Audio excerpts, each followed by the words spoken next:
What you are about to experience is out of this world. Politics, history, and of course, a lot of entertainment. It's time to rock it with the Docket. Hey, what's going on, everybody? It's Kyle Dockery with the Dockery Docket.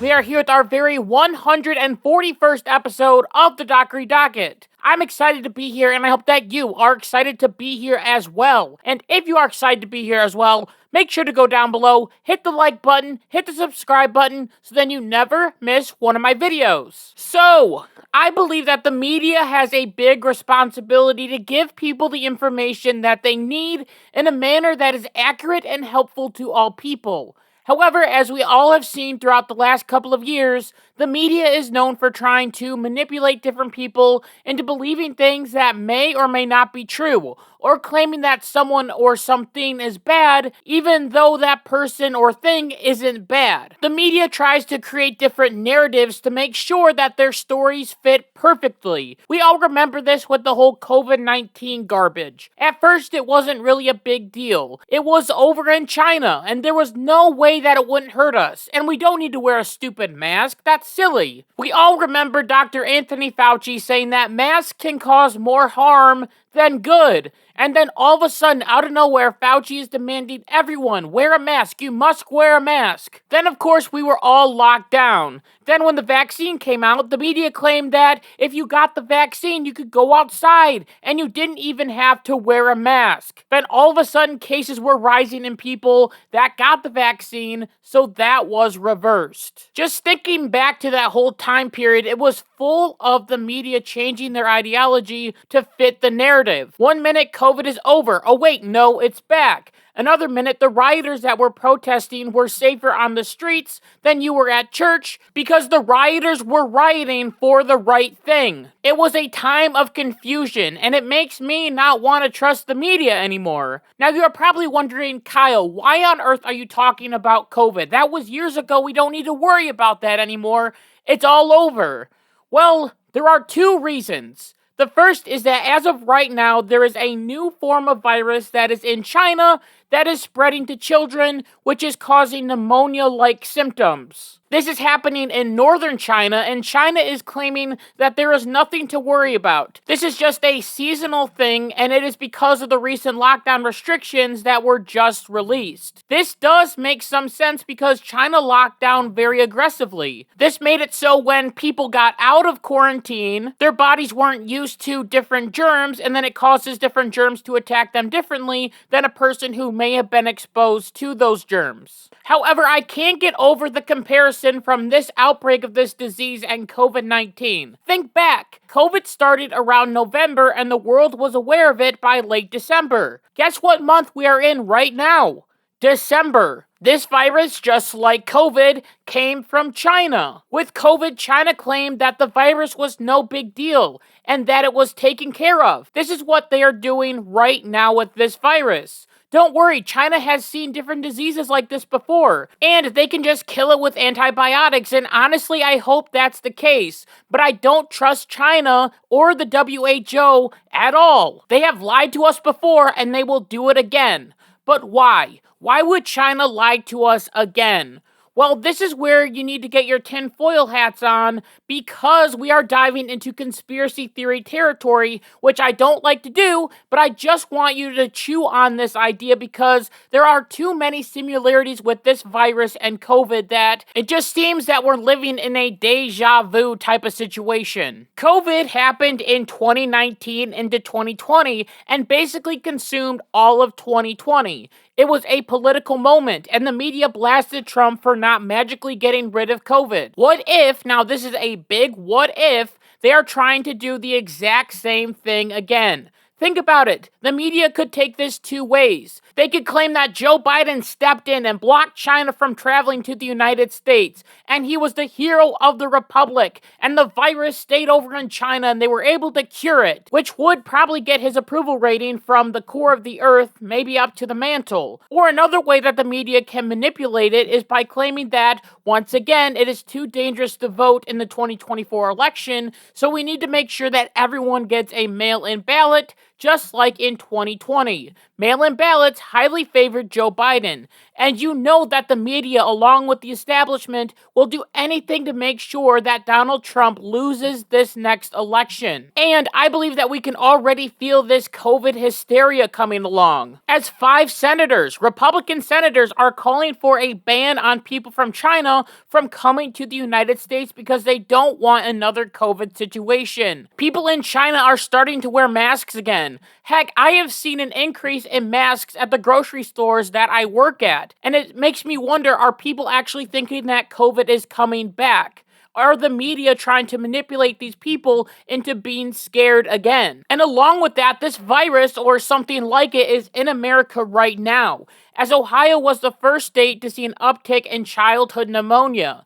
In Warren County, there was an uptick of 142 cases since August. Officials in Ohio claim that this isn't a new virus, but just an uptick in pneumonia that is normally seen this time of year. We are also seeing that in the state of Massachusetts, it has started to see an uptick in pneumonia cases in young children as well.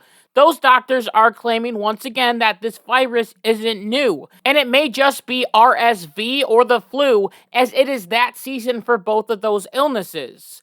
There has also been an uptick in pneumonia cases in countries like Denmark and in the Netherlands since this summer. What could be happening here is that there are so many different respiratory viruses going around that it makes it look like another pandemic is coming, but in reality, it is just people getting pneumonia, going to the hospital, getting medication, and then going home. And it is also encouraging to know that this sickness, if it is a virus or just people getting sick, hasn't killed anyone yet, which is absolutely huge because it is mostly affecting children. And this is also a time period where people start to get sick as winter starts to approach. So even though I don't trust China or the WHO, I don't think that this new virus will cause us to lock down, even though the similarities are absolutely incredible. However, the second reason that I wanted to talk about this story is because I don't want you to get manipulated by the media again. I don't want you to fall for their fear porn that the media loves to push so much. Because if they wanted to, the media could manipulate the story to spread fear and misinformation. That's why the similarities between this disease or virus and COVID are so concerning to me, because the media could be playing the same exact game. I say don't fall for the fear porn until it gets really, really bad. We need to make sure that we keep an eye on this virus, but right now is not the time to panic. Right now is a time to watch and see what happens, and hope and pray that it is all nothing and that we can just go back to normal. It is also time for us to stand up to the media and tell them that we won't be locked down again, we won't wear a mask again, and we won't fall for their lies again. And that's the problem. Millions of people fell for the media's lies. But according to the band The Who, we won't be fooled again. Speaking of lies and manipulation, there is this idea in America that everyone and everything is racist. And to keep this racism up, people have had to go to extreme lengths to find things that are racist. Usually this means that some fringe person on Twitter goes and makes an everyday household object racist in some way. People in the media will create ridiculous articles talking about how toilets are racist because they are white. In the past, I have talked about this phenomenon, as all the way back in episode 59 called Diet Woke, which is ironic now because I work for Coca-Cola, but I gave a list of things that are racist, and I think it still applies now. So, enjoy this old blast from the past. Let's take a look at a few, shall we? PETA came out and wrote on Twitter that milk has long been a symbol of white supremacy, which is very interesting. Then the Chicago Tribune came out with an article claiming that math was racist in Seattle. Then we have a radical idea that soap is racist. This article talks about commodity racism 101. It must be very, very important. Then we have an article from the Washington Post claiming that white people need to shut up and listen. Then this article comes out and contradicts the other one, as this article says that white silence is compliance. Then we have an article talking about how hiking is racist because it has too many white people. Then this article talks about how saying "how are you" or "how was your weekend" may be triggering to black people. Sorry for the small talk, I guess. According to this article, traffic signs are racist. I also think that they are sexist too. I'll have to look into that. Probably. Anyway, this Babe article tells us that white people trying to not be racist is actually racist, but it's on a low-key basis. PB&J sandwiches are also racist. Just don't ask about that one. That one's ridiculous. Women are also racist, as they have always been a part of white supremacy. Now, this one really cracks me up because it doesn't really mention any race of women. It just says women in general. So if you're a black woman or a white woman, apparently you're a white supremacist. I don't make the rules, I just follow them. Your dog can also be racist against other people. That must be the whole white culture thing that every single dog has. Thomas the Tank Engine is also racist. A professor was almost fired after he fell asleep during a Zoom meeting talking about race. Seriously, this is real stuff. They wanted to fire this man for falling asleep. I mean, how dare he? Or she, I don't know. Last but not least, my most favorite one of them all, a woman filmed herself driving without a seatbelt. Says they are racist to fat people. Well, I'm not sure that fat is a race, but I mean, I guess we'll just let that one slide.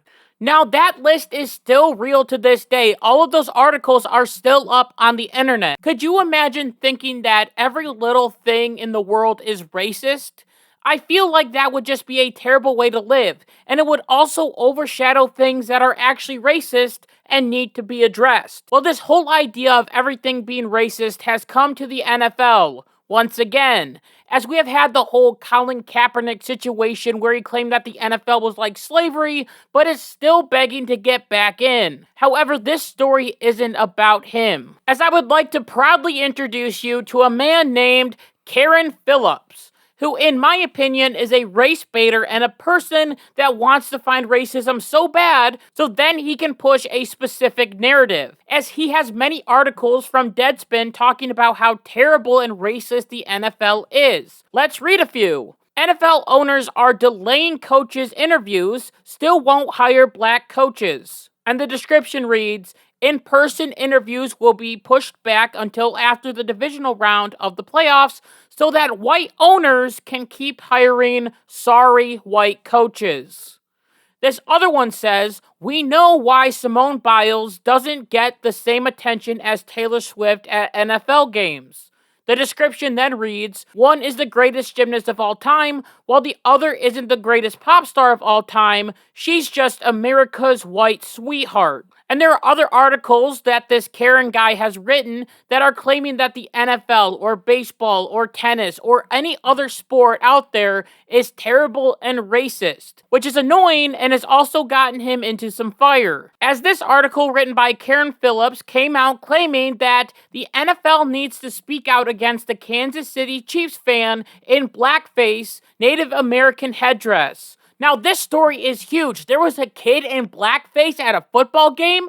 That is so racist. Everyone should be calling this kid out. There's even a picture of this kid. Look, you can see right there that he is clearly in blackface. This is crazy. And it looks like Mr. Karen finally found his racism. However, just like how the media loves to do, Deadspin didn't get the full story, as this story shows the child with blackface, but the other half of his face just so happened to be red. This fan is literally just a kid that went to a Chiefs game, dressed up to support his team, and now the media wants to drag him through the mud. Now, the left doesn't have a good track record when it comes to attacking children for their political beliefs. Remember Nick Sandman, who did the terrible crime of smirking at a Native American man while he yelled in his face? Well, CNN later had to pay him a settlement because they defamed him. The media ripped Kyle Rittenhouse up and down because he defended himself in Kenosha, Wisconsin. And I'm pretty sure Rittenhouse has tried to sue different media corporations, But as of right now, it has failed. But he should win because they definitely defamed him, called him racist, and all of this other stuff. But now it's this kid's turn to be in the spotlight, as this article dives deep, claiming that the child is offending two groups of people. As the article reads, it takes a lot to disrespect two groups of people at once. But on Sunday afternoon in Las Vegas, a Kansas City Chiefs fan found a way to hate black people and the Native Americans at the same time. Yeah, I bet the African American players on the sidelines that were doing the tomahawk chop with this kid were all super offended. Here's that video.